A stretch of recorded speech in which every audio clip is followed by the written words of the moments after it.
How to see drafts on Instagram. Hi everyone, welcome to our channel. This is Rose and I will guide you to see drafts on Instagram.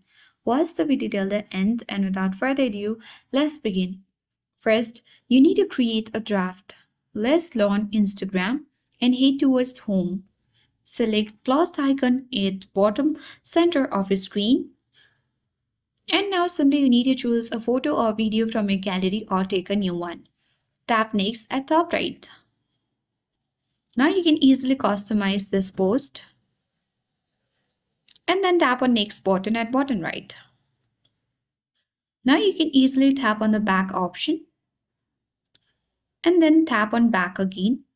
You can even tap on the arrow at top left and here you will see save draft option. Select that and a draft post has been made.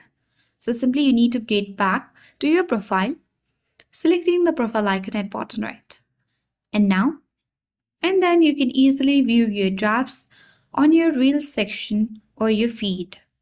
You can easily tap on drafts, then you will get all your draft posts and Reels. So in this way you can easily see drafts on Instagram. I hope this guide was helpful. If it was, then do like, share, comment and don't forget to subscribe. Thank you for watching and I'll see you in the next video.